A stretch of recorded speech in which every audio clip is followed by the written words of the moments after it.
Imhotep. Hey, this is Michael Imhotep, founder of the African History Network, host of the African History Network show. I'm a talk show host, researcher, lecturer, writer, and historian. So it is Friday, October 16th, 2020, and I wanted to let people know, we're still getting people inquiring about advertising with the African History Network and on the African History Network show.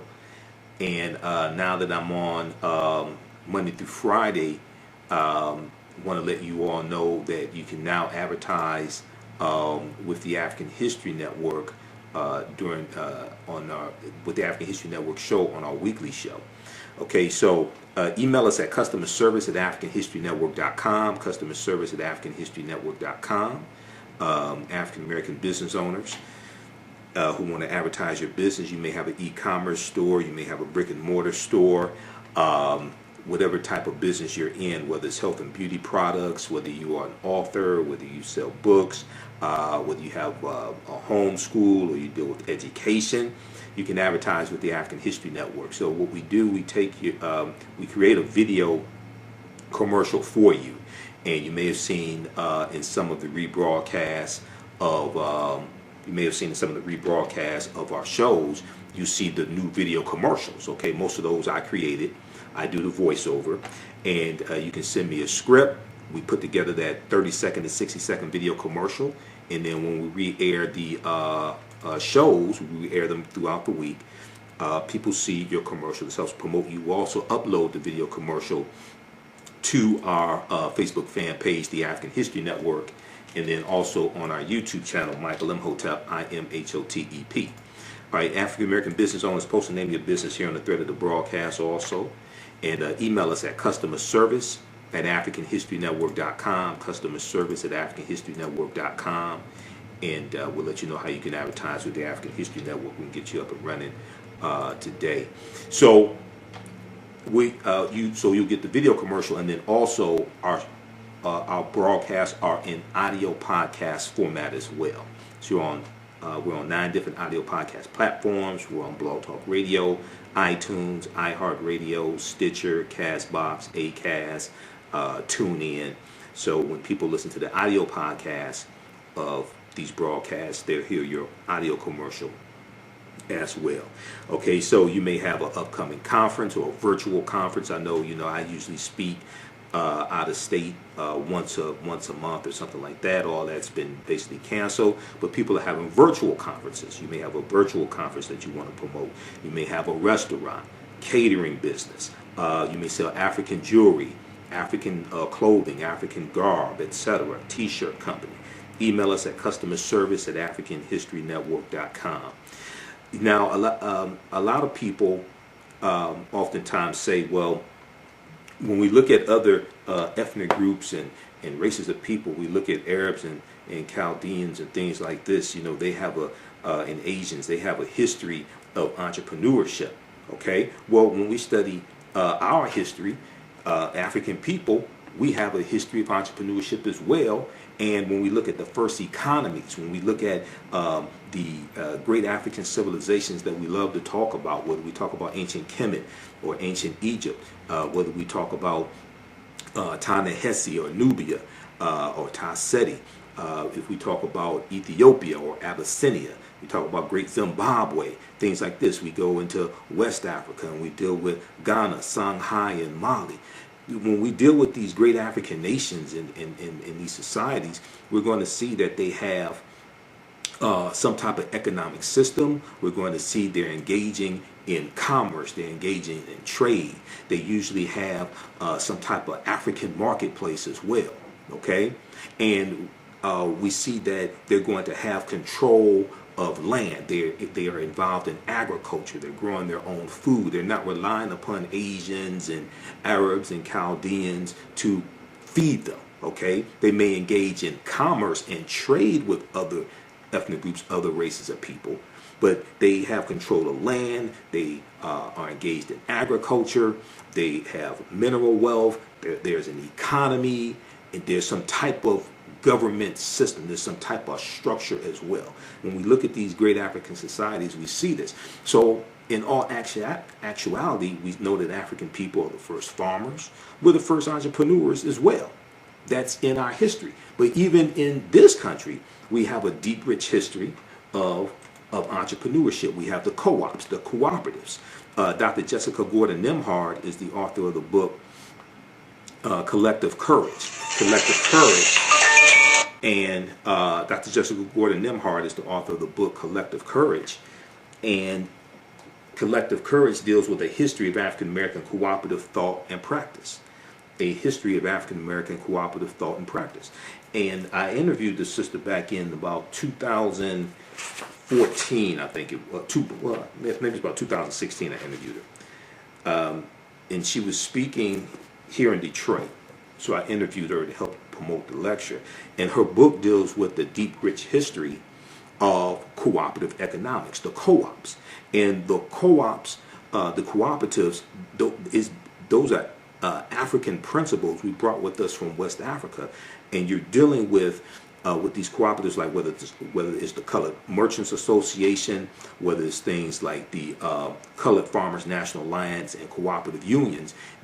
These are ways that African Americans engaged in economic empowerment, engaged in business, engaged in economics.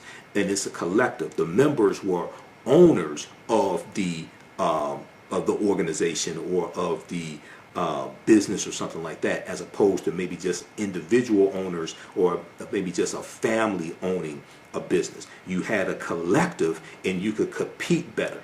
You could, the owners shared in the profits. It was more beneficial as opposed to the capitalism that we're taught, or it gets dressed up as black capitalism, etc.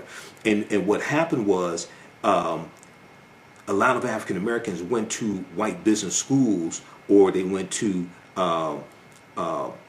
business schools at HBCUs that taught white business principles, and we then brought those white business principles back to the African American community, okay, and tried to use them. And for the most part, for the community in general, they don't work like the cooperatives did. They may work for your family, they may work for you individually, but the cooperatives were different. So when we look at things like the Colored Merchants Association, right? The Colored Merchants Association was created right around 1928, 1929. It comes out of the National Negro Business League. And this was an association of African American grocery store owners, so that they could work together, pool their resources together, learn marketing tactics, learn better accounting principles, buy in bulk so they get a lower economies of scale and better economies of scale, and they could better compete against the chain stores, the growing number of chain stores, the Kresge's and the Woolworths and A&P, things like this. This is the Colored Merchants Association that comes out of the National Negro Business League, and that National Negro Business League was founded by Booker T. Washington, okay, right around 1900. All right, so we have a deep, rich history of these co-ops. When we look at things like the Colored Farmers National Alliance and Cooperative Union, this was founded in 1886 in Texas. Okay, 1886 in Texas. It only lasts 5 years, but they grow to about 1.2 million members. Okay. Now, a lot of people haven't heard about this because oftentimes when we deal with this history, the cooperatives, the co-ops are left out. We had things like the Free African Society of 1787. We're going to have, even when we go back to slavery, we're going to have many cooperatives that are helping buy people out of slavery, helping pay for burial costs, etc. You know, we were doing crowdfunding before it was called crowdfunding. This is all in our history. These are all principles. So when you hear me talk about Dr. Leonard Jeffries and Professor James Small, two of my teachers, and when they teach, they talk about the pyramid principle. And we look at the three sides of the pyramid. The foundation is African history and culture. And it's African history and culture that gives us our VIPs, our values, our interests, and our principles. And this gives us a cultural paradigm that we see reality through. And then this helps define reality for us. And then the two sides of the pyramid are economic empowerment and political empowerment. Well, your history and culture influences how you engage into those economics. Okay, are you dealing with economic empowerment, engaging in economics from a cultural perspective, or are you dealing with it from a perspective that has been imposed upon you? Yes, we do. Yes, we live in a capitalistic society, but how do we engage in that capitalistic society? So when we look at the Colored Farmers National Alliance and Cooperative, they were formed in 1886 in Texas, despite the fact that both African American and white farmers faced great difficulties due to the rising price of farming and the decreasing profits that were coming from farming. The protective organization known as the Southern Farmers Alliance did not allow African American farmers to join. So a group of African American farmers decided to organize their own alliance to fill their need. The CFACU, Colored Farmers National Alliance and Cooperative Union, operated under fear and harassment by white farmers, but managed to operate several cooperatives in the late 19th century before having to disband. They were getting threats. They were getting death threats. Okay? So they had to disband. When you research this, you're going to see a lot of these cooperatives, they got attacked. Some people were beaten up, killed. So they're going to have to disband to save their lives. Members of the CFACU shared agricultural techniques and innovations and coordinated cooperative efforts for planting and harvesting. The union promoted alliances between farmers and laborers and was active in local and regional politics in order to maintain rights for African Americans after Reconstruction. So Reconstruction is 1865 to 1877. It's estimated that the CFACU had 1.2 million members and was the largest black organization of its time. Okay, and when we look at different African principles, when we look at cooperatives, for instance, Motown. Berry Gordy started Motown with $800 that he borrowed from his family's co-op in 1959. His family had a cooperative. He borrows money from the cooperative to start Motown Records. When we look at the Susu system, okay? Now, I ain't talking about the Susu that's floating around now in the city. I'm just talking about traditionally. It's not an endorsement of stuff floating around now. But in parts of West Africa and the Caribbean, an ancient version of cooperative economics exists called Susu. As one of the oldest forms of microfinance in Africa, the practice is run by one of Africa's oldest financial groups, Susu collectors. They run their business from kiosks in the marketplace and act as mobile bankers. Clients make low but regular deposits on a daily or weekly basis over the course of a month into a Susu account. At the end of this period, the Susu collector returns the accumulated savings to the client but keeps one day's savings as commission. Susu collectors may also provide advances to their clients or rotate the accumulated deposits of a group between individual members. Today, Susu collectors provide many West Africans who would otherwise be denied credit with access to money. They need to start up small venture projects that in many cases benefit the community as a whole. In the United States, black immigrants from the Caribbean have enjoyed one of the highest economic growth rates using a form of the Susu and leveraging this practice to establish successful credit unions. So when we look at credit unions are one of the most well-known forms of a cooperative, because when you belong to a credit union, you are a member as opposed to a bank. You are a member, okay? So you as opposed to just somebody who has an account with the credit union, as opposed to somebody who has an account with a bank. With a credit union, you are actually a member, okay? So it's different. A credit union is a form of a cooperative as well. AtlantaBlackStar.com has a good article from 2013, 5 historic examples of cooperative economics, Ujamaa, that advance the black community. And then also check out this book here, Collective Courage, A History of African American Cooperative Economic Thought and Practice from Dr. Jessica Gordon Nemhard. Okay, so check your local African American business, local African American bookstore for that book. But oftentimes when I hear, not my degrees in business administration with a major in marketing from Wayne State University here in Detroit, a lot of times, when I've done business consulting for 7 years, I managed African American companies. We had contracts with City of Detroit, County of Wayne, State of Michigan, and in teaching entrepreneurship, a lot of times people don't know. A lot of times African Americans don't know our deep, rich history in economic empowerment, entrepreneurship, and principles we brought with us from Africa here as well, but don't even understand what we were actually doing during slavery. Okay, and then during Reconstruction. So we have a deep, rich history of this. So once again, you can email us at customerservice@africanhistorynetwork.com, customerservice@africanhistorynetwork.com, African American business owners. You can advertise with the African History Network on the African History Network show. We're on Monday through Fridays now, and then what we do, we take your 30-second and 60-second video commercial, and I'll create a video commercial for you. So when you see some of the rebroadcasts of our shows, you see the video commercials in there. Black History Mobile Museum 101 is one of them. A lot of those video commercials, I'm the one that puts them together. I do the voiceover. You send me a script, we put that together, and then when we re-air these broadcasts, you see those commercials in there. And then also in the audio podcast format of our broadcast, we'll have your audio commercial in there as well.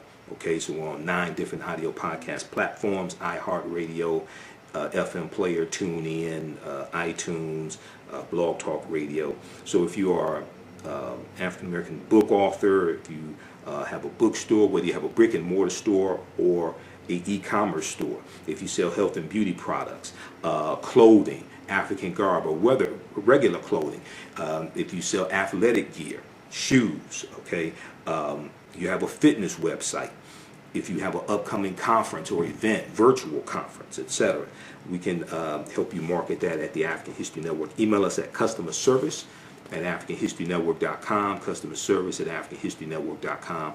Also follow us on our Facebook fan page, The African History Network, The African History Network, and turn on notifications so you know when we go live. Follow us on our YouTube channel, Michael Imhotep, IMHOTEP, on YouTube as well. And check out this information dealing with the cooperatives, but also understanding our history when it comes to entrepreneurship and economic empowerment. That's always been part of the of our movements, okay? Whether we talk about Marcus Garvey, even when we talk about the civil rights movement, that is the cooperatives were part of the civil rights movement. It's just not talked about a lot when they retell the story. They oftentimes they just talk about marching and sitting in and different things like this. But there was an economic component to the civil rights movement as well. And actually, if you look at this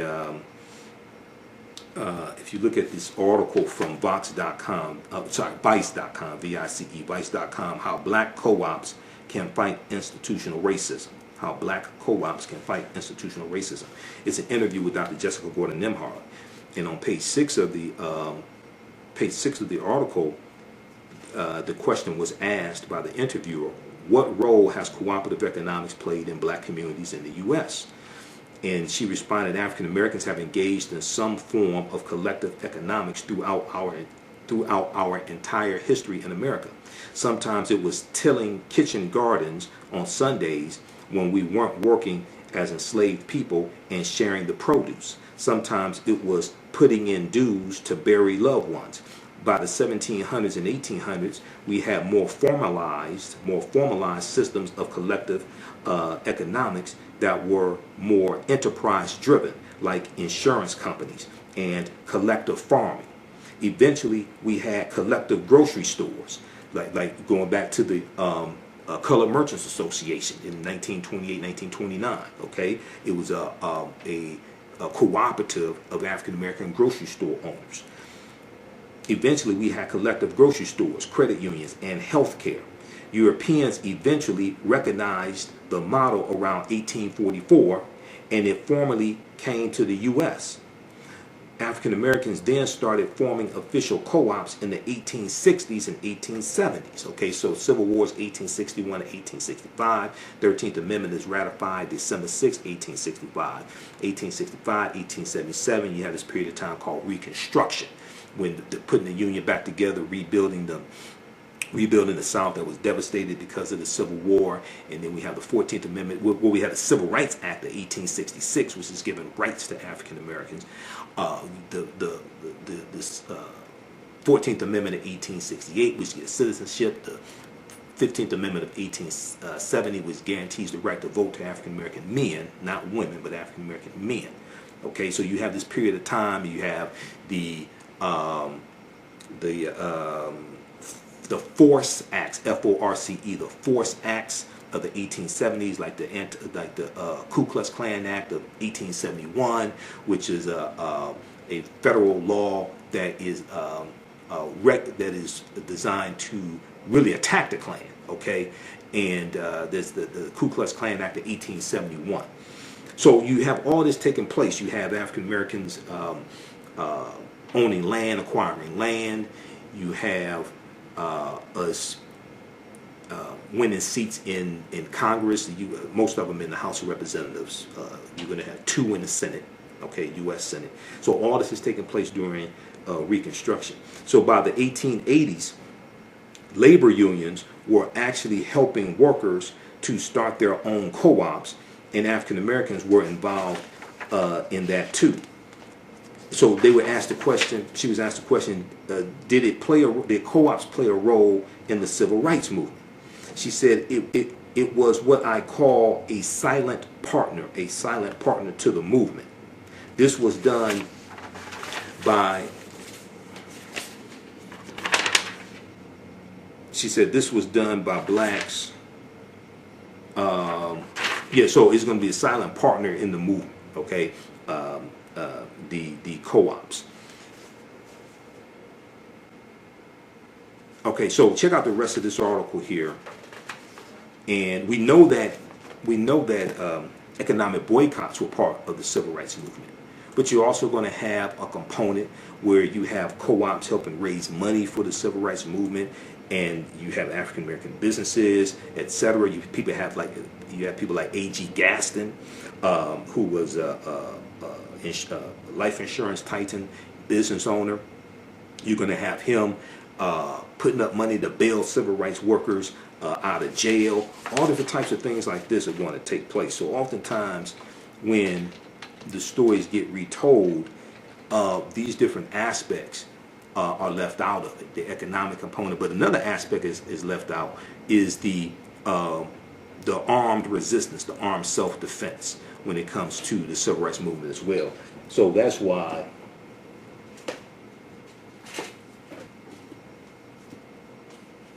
this book here is so important, and also the book by the Deacons for Defense.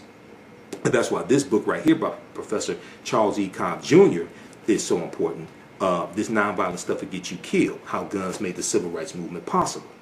Because this talks about how if it had not been for Negroes with guns, there would not have been a civil rights movement. Because it was Negroes with guns, it was African Americans with guns who were protecting the civil rights workers while they're engaging in that nonviolent direct action. Okay? And when I interviewed Dr. Hassan Kwame Jeffries back in about June or July, okay, and he's a nephew of Dr. Leonard Jeffries. He's an associate professor of history at Ohio State University. We talked about John Lewis passing and Bill Clinton's comments about Kwame Ture, Stokely Carmichael at John Lewis' funeral. So we got deep into this history, and we did with the Black Power movement coming out of SNCC in 1966, the Student Nonviolent Coordinating Committee, and Kwame Ture winning the chairmanship of SNCC, John Lewis leaving, others leaving who are not with the Black Power movement.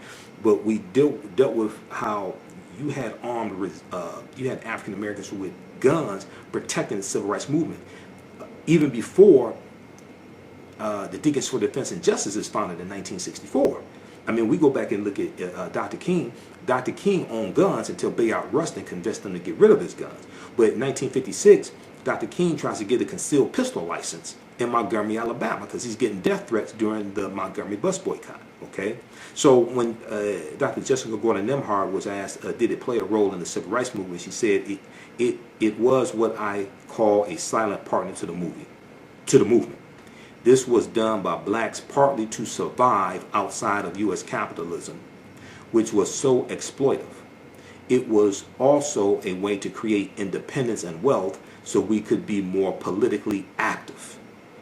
Okay, so we have a deep, rich history of this. So this is what we have to tap into. This is why our history and culture is so important. People's history and culture teaches them how to deal with the problems of the past in the present and the future to meet the needs of the community.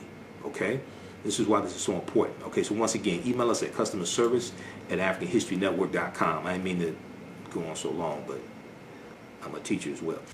For 25 years, the Black History 101 Mobile Museum has carried on the rich legacy of the Black Museum movement in America by showcasing original artifacts of the Black experience at colleges, universities, K-12 schools, corporations, libraries, conferences, and cultural events, making it the most traversed Black History mobile exhibit in American history. Dr. Khalid El Hakim is the founder of the Black History 101 Mobile Museum, and he is a highly sought-after public speaker on topics of Black history, social studies, education, museum studies, hip-hop, and race relations. Dr. Khalid was named among the change makers for NBC Universal's Erase the Hate campaign and listed as one of the 100 men of distinction for Black enterprise. He recently founded the Michigan Hip Hop Archive on the campus of Western Michigan University. The Black History 101 Mobile Museum is currently scheduling in-person and virtual exhibits nationwide. For more information, please contact Dr. Khalid Al Hakim directly at 313-645-4197, 313-645-4197, or visit their website at blackhistorymobilemuseum.com. That's blackhistorymobilemuseum.com. You can also email him at bhistory101@yahoo.com, bhistory101@yahoo.com. Yaya Rule is a line of African print-inspired apparel catered to the Black community. The pieces include t-shirts, sweatshirts, hoodies, jackets, dresses, skirts, activewear, bags, and other accessories and home decor. This brand offers a revived way for men and women to wear their Black pride and honor their African heritage anywhere at any time. This apparel line is for anyone, whether you are working in the corporate world, are an entrepreneur, or an artist. Their selection will allow you to casually let your pride shine or dress it up as wanted. It is for those who have already embraced African fabrics and for those who are just getting introduced to them. Reclaim and experience a part of our culture with rich and colorful African prints. The clothing line and the accessories are available right now starting at $17.99. For more information on the new items and accessories, visit yayarule.com. Email us at customerservice@africanhistorynetwork.com, customerservice@africanhistorynetwork.com. Post the name of your African American owned business here. We've got shops or Be Glam. Okay, shops or beglam.com. That's Lanisha. We've got, let's see here, what we have here.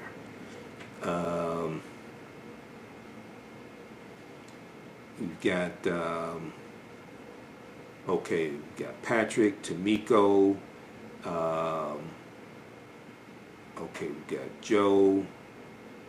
Yeah, email us at customerservice@africanhistorynetwork.com. Okay, we've got, who else we have here? I'm looking at the names of some of your businesses. Anna asks, how can she get the book, Collective Courage? Yeah, check with your local African American bookstore or Amazon. It should be at Amazon. Wombman.com, Mansa. Rubicon Restaurant, Rubicon Smoked Potatoes, Rubicon Restaurant, Tulsa.com. You're in Tulsa, Oklahoma. That's where Black Wall Street was. Tulsa was founded by Creek Indians around 1836. The Creek Indians, the Choctaw, Chickasaw, Creek, Cherokee, and Seminole Indians got pushed off their land in southeastern United States, areas like Georgia and Alabama, because of the Indian Removal Act of 1830, signed into law by President Andrew Jackson, which is the favorite president of this first Russian president of the United States, Donald John Trump. And they go over 1,000 miles on the Trail of Tears, and they take their African slaves with them. The Choctaw, Chickasaw, Creek, Cherokee, and Seminole Indians all owned African slaves. Now, as Professor James Small, one of my teachers, pointed out to me, he said the Red-tailed Creek Indians did not own slaves, but you're going to have some of them that own, these different nations that own African slaves as well. So when they go into Oklahoma, they take their African slaves with them. And Tulsa comes from the Creek Indian word Tallahassee. Tallahassee. This is where the word Tulsa comes from. So you're going to, at the Choctaw, Chickasaw, Creek, Cherokee, and Seminole Indians, derisively, pejoratively called the 5 civilized tribes of Native Americans, because they adopted Christianity, learned to speak English, and owned slaves. They're all going to fight on behalf of the South during the Civil War. They all fight on behalf of the Confederacy during the Civil War because they own slaves. Okay, now you're going to have these Africans who marry into these various Native American nations, get citizenship rights, things like this. This is going to happen. A lot of us have some type of Native American ancestry. I'm one of them. I have Cherokee and Blackfoot on my mother's side of the family because my mother's from Tennessee. So what's going to happen is you're going to have the Black Freedmen Indian Treaties of 1866. And this is, so let me back up for a quick minute, and then we're going to end this. When these Native American nations take up arms against the Union during the Civil War, they violate treaties that they have with the United States. And these treaties stipulate that they can never take up arms against the Union. So before the Civil War, you're going to have these Native American territories where they own this land, where they have this land. That land is going to be taken back after the Civil War ends, and they're going to be put on reservations. But there are also stipulations that they have to free their slaves. Some of them don't free their slaves till like 1866, 1867. Because they did, In Vogue said, give it up, turn it loose. They didn't want to give it up or turn it loose, some of them. Now, this is not, I'm not saying that we should hate Native Americans. That's not what I'm saying. I'm dealing with their history. I don't want people to misunderstand what I'm saying, because many of us have Native American blood. Many of us, there are black Indians that exist today. There are black Indians, and we saw that the Cherokee stripped the black freedmen in 2011 of their citizenship rights in the Cherokee Nation, and those black freedmen are going to sue to get their citizenship rights back in the Cherokee Nation, get their full rights, etc. Okay, so there are about 566 or 567 federally recognized tribal nations in this country. Okay, so I don't want us to I don't want us to look at all of them negatively or attack them, things like this, because see, white supremacy pits groups of oppressed people against each other to fight one another. The U.S. has violated over 371 peace treaties with Native Americans, and oftentimes you're dealing, when you deal with different ethnic groups or what have you, races, what have you, that are fighting one another, usually they're operating based upon misinformation that's been fed to them coming out of white supremacy. All right, so we have to understand that also. But when you read books like The First Americans Were Africans, Documented Evidence, and I just had Dr. David Imhotep on my show Monday, October 12th, for Indigenous Peoples Day, Columbus Day. All right. The first Americans were Africans, documented evidence, which deals with the African presence in the Americas going back at least 56,000 years ago in South America, but in the land we call the United States of America, going back at least 51,700 years ago. Okay, the Khoisan, who come from southern Africa, the ancestors to the Inuit and the Twa, they were here going back at least 51,700 years ago, before Native Americans, the people who we call Native Americans, came into existence. The people who we call Native Americans are the offspring, in general, the offspring of intermixing between Africans who are already here and Asians who come here around 3000 BC, okay, about 5,000 years ago. They intermix, and their offspring are, in general, who we call Native Americans. If you look at old black and white photographs of Native Americans, and this is why I can't do these broadcasts like this and only do 5 minutes, because where's that book? This book right here. So if you look at old black and white photographs of Native Americans, this is Chronology of Native Americans, the ultimate guide to North America's indigenous people, right? When you look at old black and white photographs of Native Americans, these were not a very light-skinned, almost white-looking people, like a lot of Native Americans you see today. No, not an attack on them. I'm just explaining this. These were usually a dark-skinned people, oftentimes with high cheekbones. And what's going to happen, you have those who are the offspring of the intermixing of Africans and Asians, one. Two, when European settlers come here, a lot of the African groups that are already here, a lot of them get reclassified as Native Americans. Okay? So you have to really understand this chronology of history. Dr. Jose Pimenta Bay, who's one of the baddest scholars who deals with the history of the Moors, teaches about the history of the Moors. He used to teach classes at Temple University in Philadelphia. The last I heard, he's at Berea College in Kentucky. Okay, Berea College, incidentally, is where Dr. Carter G. Woodson, co-founder of the Association for the Study of Negro Life and History, September 9th, 1915, and founder of Negro History Week in 1926. Berea College is where Dr. Carter G. Woodson got his undergraduate degree. All right, it's just a little Black history fact, African American history fact. But so we have to understand this chronology of history. Now, in all of this history, this does not mean the transatlantic slave trade did not happen. It does not mean August 20th, 1619 did not happen when those 29 Africans on the White Lion pirate ship are traded for food and water and supplies. That does not mean that did not happen. That does not mean 1526 did not happen when the Spanish had taken Africans into the territory, the area we call South Carolina and Georgia. And they're enslaving them. Those Africans are going to overthrow their oppressors, and they're going to disappear, run away to join Native Americans. That doesn't mean 1526 did not happen. That does not mean 1513 did not happen when a West African born in West Africa around 1480 named Juan Garrido comes into Florida with Juan Ponce de Leon, the Spanish conquistador. He was African. That's probably the first person of African descent that we know of by name. Okay, even Dr. Henry Louis Skip the Truth Gates talks about Juan Garrido. He talks about Juan Garrido in where's Gates' book? You gotta bear with me. Okay, so I got like 5 stacks of articles in file folders to my left, and I got 7 stacks of books to my right. So you just gotta bear with me.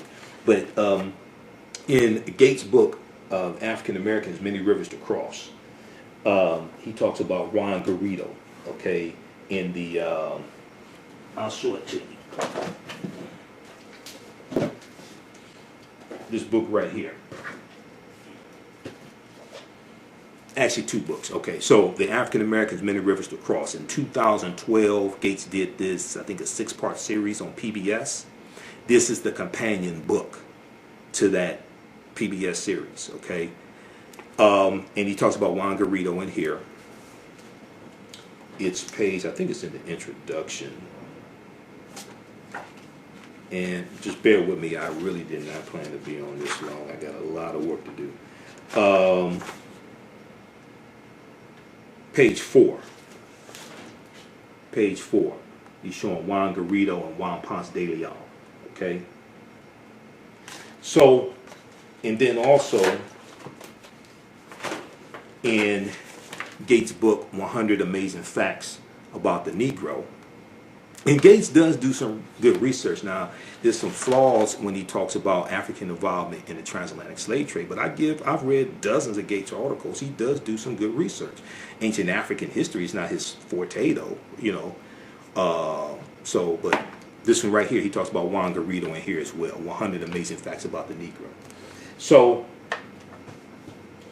we have to understand the history. We have to understand it chronologically. We have to understand it chronologically. Okay, African people migrate at different times for different reasons. It could be voluntarily, it could be forced, etc. So just because African people were here for tens of thousands of years, that doesn't mean that doesn't mean we weren't brought here as captives also.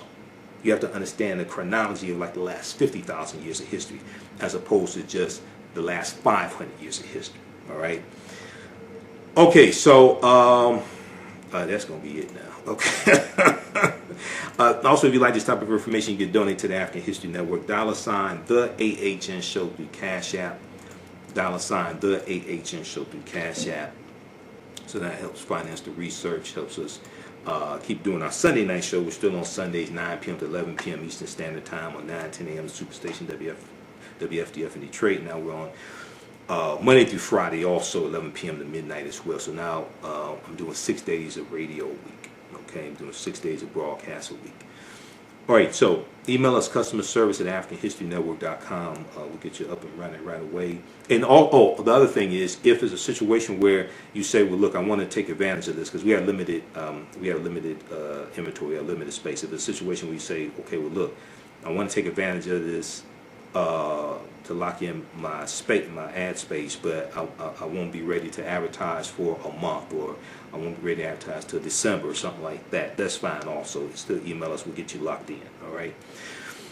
Okay, so remember, at the African History Network, we focus on educating, empowering, and inspiring people of African descent throughout the diaspora and around the world. Because right now it's correct wrong behavior. What you do for yourself, what you do to yourself, and what you allow other people to do to you and get away with is based upon what you think about yourself. What you think about yourself is based upon what you've been taught about yourself. What you've been taught about yourself is based upon everything you read, heard, and seen about yourself. Remember, right now it's correct wrong behavior. It's not over till we win. Wakanda forever. Talk to you next time. Peace. Have you tasted the world famous No Frowny Brownie yet from the Pink Bakery? If not, what are you waiting for? They are vegan, gluten-free, and free of the big 8 allergens. While eating their No Frowny Brownies, the fabulous Miss Tabitha Brown said they were very good. Very good. And you know, if she says that, they are. The Pink Bakery is the first black-owned, big 8 allergen-free baking mix company. Go to thepinkbakery.com, that's thepinkbakery.com, to order their No Frowny Brownie mix today. Are you ready for a new black economy?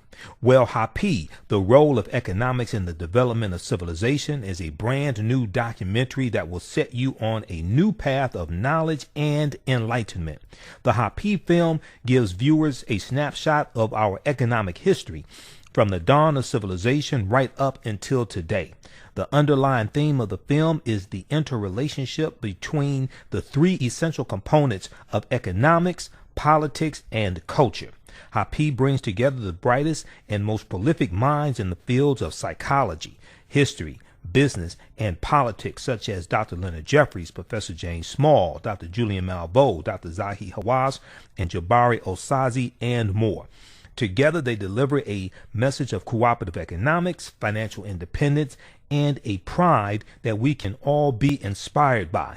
The film is on sale now. It's streaming on all digital formats, or for DVD, please visit Happy, H-A-P-I, happyfilm.com. Use offer code HAPPY, AHN, for a 10% discount. Gain knowledge in minutes with Blacklist Ed. Blacklist Ed is an app that provides insightful summaries of books pertaining to the Black experience. As Black people, we know the importance of reading books to discover our incredible contributions to world history, to uplift our self-esteem, and to empower ourselves for our relentless fight for social justice. Unfortunately, with our busy lives, it feels like there is never enough time to read a book. Fortunately, there's a solution. With Blacklist Ed, their app provides key insights from best-selling books about the Black experience, therefore saving you time, increasing your knowledge, and empowering yourself through inspirational and actionable ideas. You can read or listen on the go. Start your free trial today by going to blacklisted.com. That's black without the C, BLAK. Or you can download the Blacklist Ed app from the App Store or Google Play.